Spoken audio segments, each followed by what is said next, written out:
Hi boys and girls, my name is Miss Othon and I teach 3rd grade at Gallego Primary. Today I'm going to read Horton Hears a Who, and it's one of my favorite Dr. Seuss books. I have a few favorites, but this one is my favorite. Horton Hears a Who.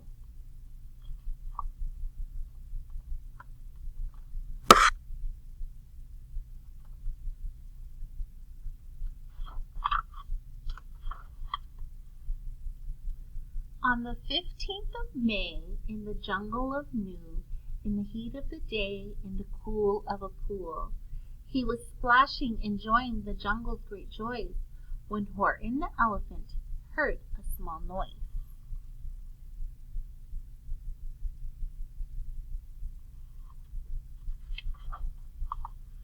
So Horton stopped splashing. He looked toward the sound. "That's funny," thought Horton. "There's no one around." Then he heard it again, just a very faint yelp, as if some tiny person were calling for help. "I'll help you," said Horton, "but who are you? Where?" He looked and he looked. He could see nothing there but a small speck of dust blowing past through the air.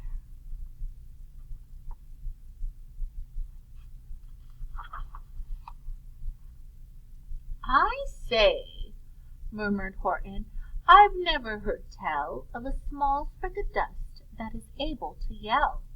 So you know what I think? Why, I think that there must be someone on top of that small speck of dust, some sort of creature of very small size, too small to be seen by an elephant's eyes."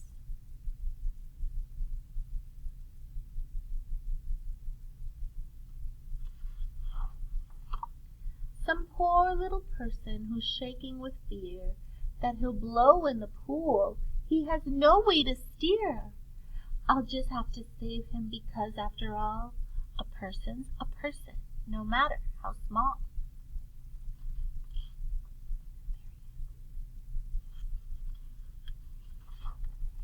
So gently and using the greatest of care, the elephant stretched his great trunk through the air, and he lifted the dust speck and carried it over and placed it down safe on a very soft clover.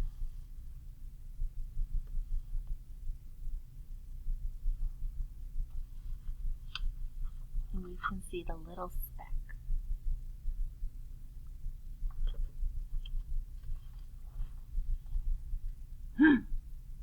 The voice. "'Twas a sour kangaroo."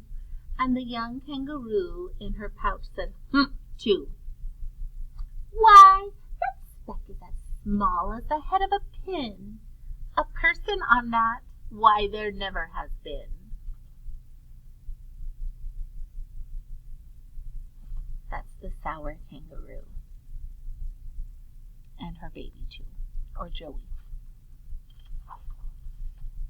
"Believe me," said Horton, "I tell you sincerely, my ears are quite keen, and I heard him quite clearly.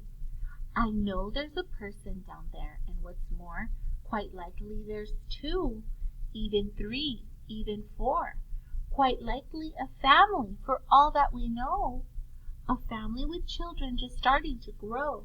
So please," Horton said, "as a favor to me, try not to disturb them. Just please let them be." And there's the family that Horton is thinking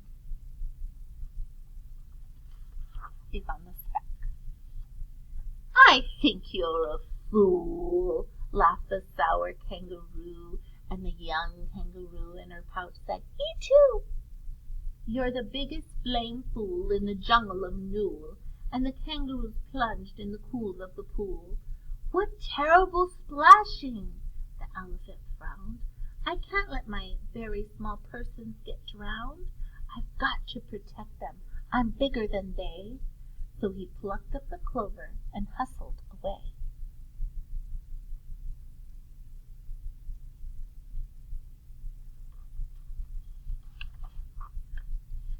Through the high jungle tops Through the high jungle treetops, the news quickly spread. He talks to a dust speck. He's out of his head. Just look at him walk with that speck on that flower. And Horton walked, worrying, almost an hour. Should I put the speck down? Horton thought with alarm. If I do, these small persons may come to great harm. I can't put it down, and I won't after all. A person's a person, no matter how small.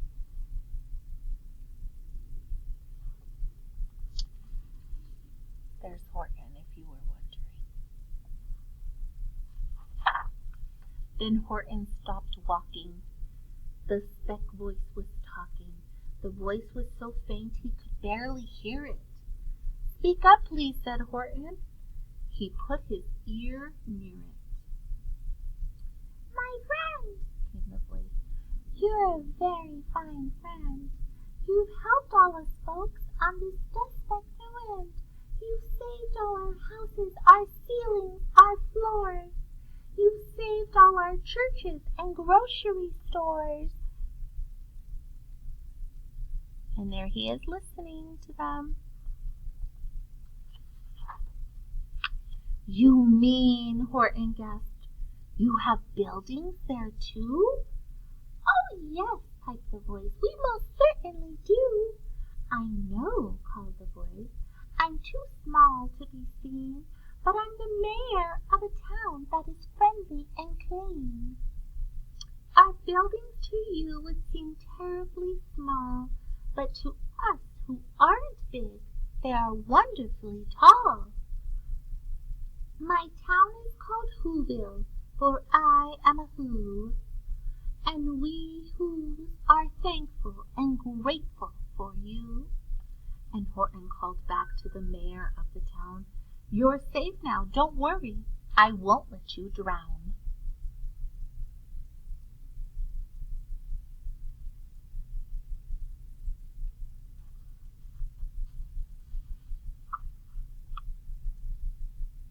I'm looking for the mayor, but I see families. Look at all. Those remind me of Dr. Seuss's book, One Fish, Two Fish, Red Fish, Blue Fish. But just as he spoke to the mayor of the speck, 3 big jungle monkeys climbed up Horton's neck. The Wickersham brothers came shouting, Why not? This elephant's talking to the Whos who are not. There aren't any Whos, and they don't have a mayor. And we're going to stop all this nonsense. So there. Oh no. Look at Horton's expression. They snatched Horton's clover. They carried it off to a black-bottomed eagle named Vlad Vlikikov, a mighty strong eagle of very swift wing, and they said, Will you kindly get rid of this thing? And before the poor elephant could even speak, the eagle flew off with the flower in his beak. Remember, where do the Whos live? On the flower. All that late afternoon and far into the night, that black-bottomed bird flapped his wings in fast flight, while Horton chased after with groans over stones that tattered his toenails and battered his bones, and begged, Please don't harm all my little folks who have as much right to live as us bigger folks do. But far, far beyond him that eagle kept flapping, and over his shoulder called back, Quit your yapping. I'll fly the night through. I'm a bird, I don't mind it, and I'll hide this tomorrow where you'll never find it. And at 6:56 the next morning he did it. It was a terrible place that he hid it. He let that small clover drop somewhere inside of a great patch of clovers 100 miles wide. Find that, sneered the bird, but I think you will fail. And he left with a flip of his black-bottomed tail. Horton looks discouraged. I'll find it, cried Horton. I'll find it or bust. I shall find my friends on a small speck of dust.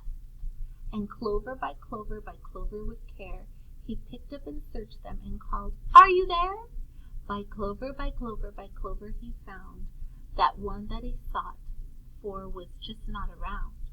And by noon poor old Horton, more dead than alive, had picked, searched, piled up 9,005.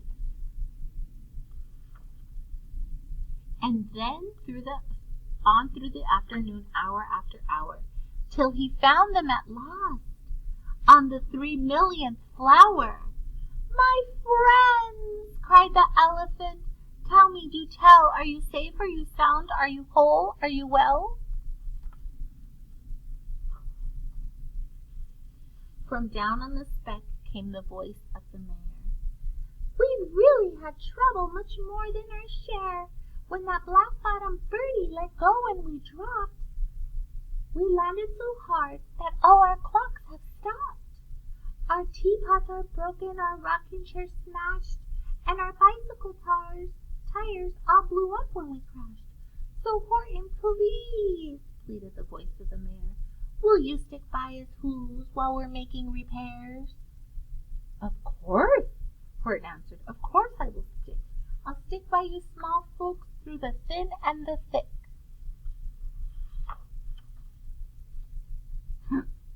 Humphed the voice. "Oh, look, there she is."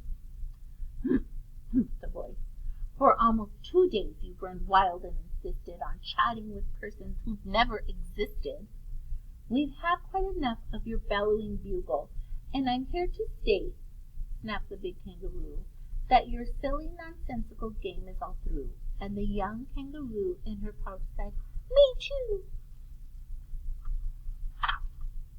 With the help of the Wickersham brothers and dozens of Wickersham uncles and Wickersham cousins, and Wickersham in-laws whose help I've engaged, you're going to be roped and you're going to be caged.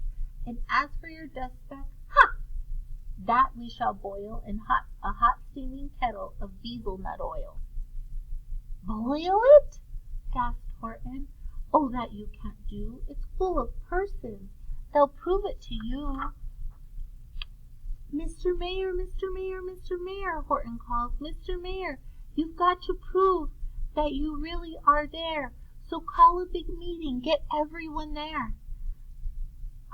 Get everyone out. Make sure every who holler. Make every who shout. Make every who scream. If you don't, every who is going to end up in bezel nut stew."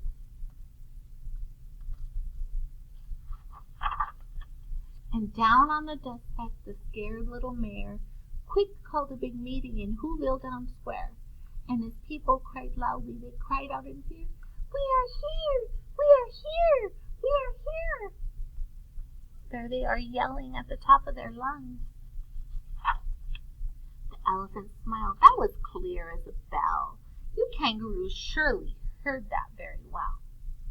"All I heard," snapped the big kangaroo, "was the breeze and the faint sound of wind through the far distant trees. I heard no small voices, and you didn't either." And the young kangaroo in her pouch said, "Me neither."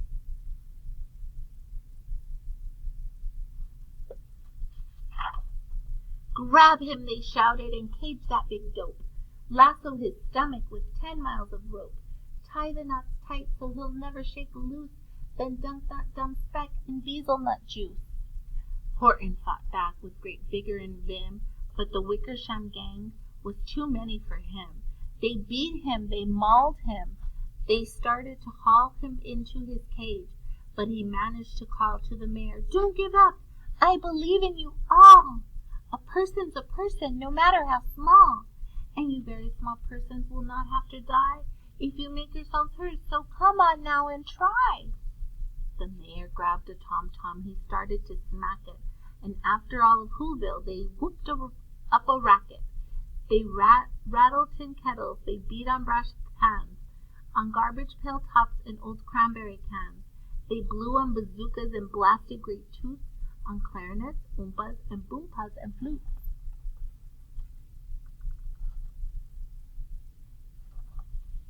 Great gusts of loud racket ran high through the air. They rattled and shook the whole sky and the mare. called up through the howling, mad hoobaloo, "Hey, Horton, how's this? Is our sound coming through?" And Horton called back, "I can hear you just fine, but the kangaroo's ears aren't as strong quite as mine. They don't hear a thing. Are you sure all your boys are doing their best?